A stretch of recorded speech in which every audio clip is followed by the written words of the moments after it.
এই প্রশ্ন বলছে 2 থেকে 12-র মধ্যে মৌলিক সংখ্যাগুলির যোগফল কত?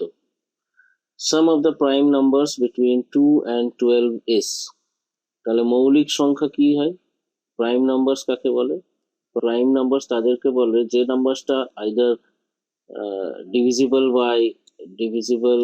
by p or 1, p and 1, মানে যে সংখ্যাটি নিজে দিয়েই ভাগ হয় এবং 1 দিয়ে ভাগ হয় সেই নাম্বারটাকে বলা হয় মৌলিক সংখ্যা কিংবা প্রাইম নাম্বারস। তাহলে এখানে 2 আর 12-র মধ্যে যে কটা প্রাইম নাম্বারস আছে সব কটার যোগফল আপনাকে বের করতে হবে। তাহলে 2, 3, 4, 5, 6, 7, 8, 9, 10, 11, 12, যদি এই সংখ্যাগুলো আপনাকে কনসিডার করতে হবে। তাহলে এর মধ্যে যেগুলো প্রাইম নাম্বারস হচ্ছে 2, 3, আপনি ভেবে দেখুন 4 হবে না, বিকজ 4 আপনার 2 দিয়ে ডিভাইড হয়, 4 দিয়ে ডিভাইড হয়, 1 দিয়ে ডিভাইড হয়।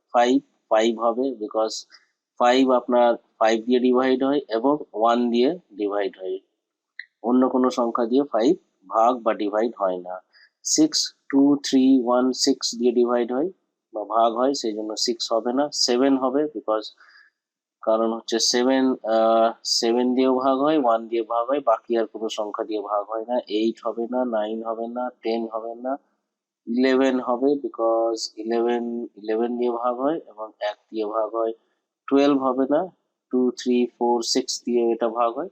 সুতরাং এই কটার সংখ্যাকে আমরা কনসিডার করব, তারপর এগুলোকে যোগ করব। 2 + 3 5, 5 + 5 10, 10 + 7 17, 17 + 11 হচ্ছে আপনার 28। So this will be the answer, that is 28 answer এখানে দেওয়া আছে। তো যখন এই কোশ্চেনটা করবেন তখন এই সব কটা সংখ্যাকে লেখার দরকার নেই, আপনাদের প্র্যাকটিস এতটাই থাকা দরকার যে যখন প্রাইম নাম্বার বলছে এই সংখ্যাগুলো আপনার মাথায় চট করে আসা উচিত। তাহলে আপনাদের প্র্যাকটিস করতে হবে এরকম টাইপের প্রশ্ন চটপট করার জন্য। আশা করি আপনি বুঝলেন।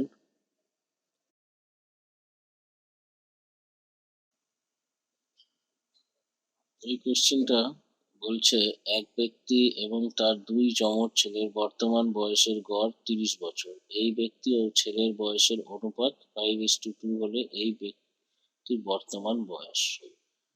তাহলে এখানে 3টে মানুষের কথা বলা আছে। ধরে নিলাম সেই ব্যক্তির বয়স হচ্ছে M এবং তার যমজ ছেলেদের বয়স হচ্ছে S। যমজ ছেলে, সেই জন্যই দুজনেরই বয়স S ধরেছি, আর মানুষটার বা ব্যক্তিটার বা ম্যানটার বয়স ধরেছি M। এদের যদি অ্যাভারেজ বের করি, অ্যাভারেজ মানে হচ্ছে number of items divided by that number.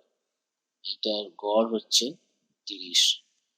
এটাকে আরো সহজে লিখি, M + S + S হচ্ছে 2S/3 = 30, কিংবা M + 2S = 30 × 3 = 90 আমরা লিখতে পারি। সেকেন্ড স্টেটমেন্ট দেওয়া আছে, the ratio of the ages of the man and one of his sons is 5:2। তার মানে হচ্ছে মানুষটার বয়স আর তার ছেলের বয়সের অনুপাত হচ্ছে 5:2 কিংবা 5/2। এই ইকুয়েশন থেকে আমরা লিখতে পারি 2m = 5s। this will go here and this will go here। এখান থেকে আমরা নেক্সট স্টেপে লিখতে পারি s = 2m/5। এইবার এখানে s এর মানটা আমি এই যে ইকুয়েশনটা বের করেছিলাম প্রথম স্টেটমেন্ট থেকে ওখানে বসিয়ে দেবো। মানে হচ্ছে m + 2s = 90, এটা প্রথম স্টেটমেন্ট থেকে আমরা পেয়েছিলাম। সেকেন্ড স্টেটমেন্ট থেকে s এর মান যেটা পেয়েছি দ্যাট ইজ 2m/5, এটা আমরা এখানে বসিয়ে = 90। এটাকে যদি আমরা ফার্দার সলভ করি তাহলে পাবো m + 4m/5 = 90, লসাগু বা এলসিএম হবে 5। 5m plus 4m equal to 90. This will give you 9m. 5m plus 4m is 9m equal to 90 into 5. This 5 will go here, and 9 tens are 90, which implies m equal to 10 into 5 হচ্ছে 50. তাহলে যে ম্যানটির বয়স আমরা ধরেছিলাম m, সেটা হলো 50, তাহলে উত্তর হবে 50 years. এই প্রশ্নটা করতে গিয়ে আমি অনেক কটা স্টেপস করছি। যখন আপনার প্র্যাকটিস হয়ে যাবে তখন আপনি এই যতগুলো স্টেপস আমি করছি আপনি ডাইরেক্টলি এই স্টেপটা করতে পারবেন। তো ডিপেন্ড করছে যে আপনারা কত প্র্যাকটিস করছেন। আশা করছি বুঝতে পেরেছেন। এই প্রশ্নটা বলছে আপনাকে 90 ডিভাইডেড বাই 0.09 মাল্টিপ্লাইড বাই 10 এটা ভ্যালু বের করতে হবে।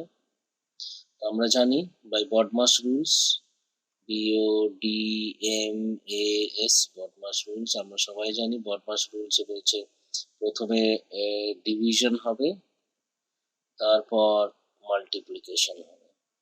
তাহলে আমরা প্রথমে এই ইকুয়েশনটাতে ডিভিশন করে নেব। Square root of 90 divided by 0.09 into 10, কিংবা এইটাকে লেখা যায় 90 ডিভাইডেড বাই 9। এখানে দেখেন পয়েন্টের পরে দুটো সংখ্যা আছে, দুটো ডিজিট আছে, সেই জন্য 90 ডিভাইডেড বাই 100 হবে, 100টা উপরে চলে যাবে। ঠিক আছে, মানে বলতে চাইছি 0.09 ক্যান বি রিপ্রেজেন্টেড অ্যাজ 9/100। তাহলে 9/100 যখন লিখলাম, 100টা এখানে নিউমারেটরে চলে গেল, ইন্টু 10, 9 10s are 90, সো এটা গুণ করলে হবে আপনার 10 ইন্টু 10, 100 ইন্টু 100 ইস, একের পর চারটে শূন্য, 10,000। এটা স্কোয়ার রুট বের করলে কত হবে? Equal to 100। স্কোয়ার রুট মানে বোঝেন নিশ্চয়ই 100 ইন্টু 100, 100 ইন্টু 100 করলে পরে আপনার 10,000। ফর এক্সাম্পল যেমন স্কোয়ার রুট অফ 4 হবে 2, 2কে 2 দিয়ে গুণ করলে 4 হয়। Square root of 16 is equal to 4, square root of 25 equal to 5, সেরকম square root of 10,000 equal to 100. Why? Because 100 into 100 equal to 10,000. তাহলে আনসার হচ্ছে আমাদের এখানে 100।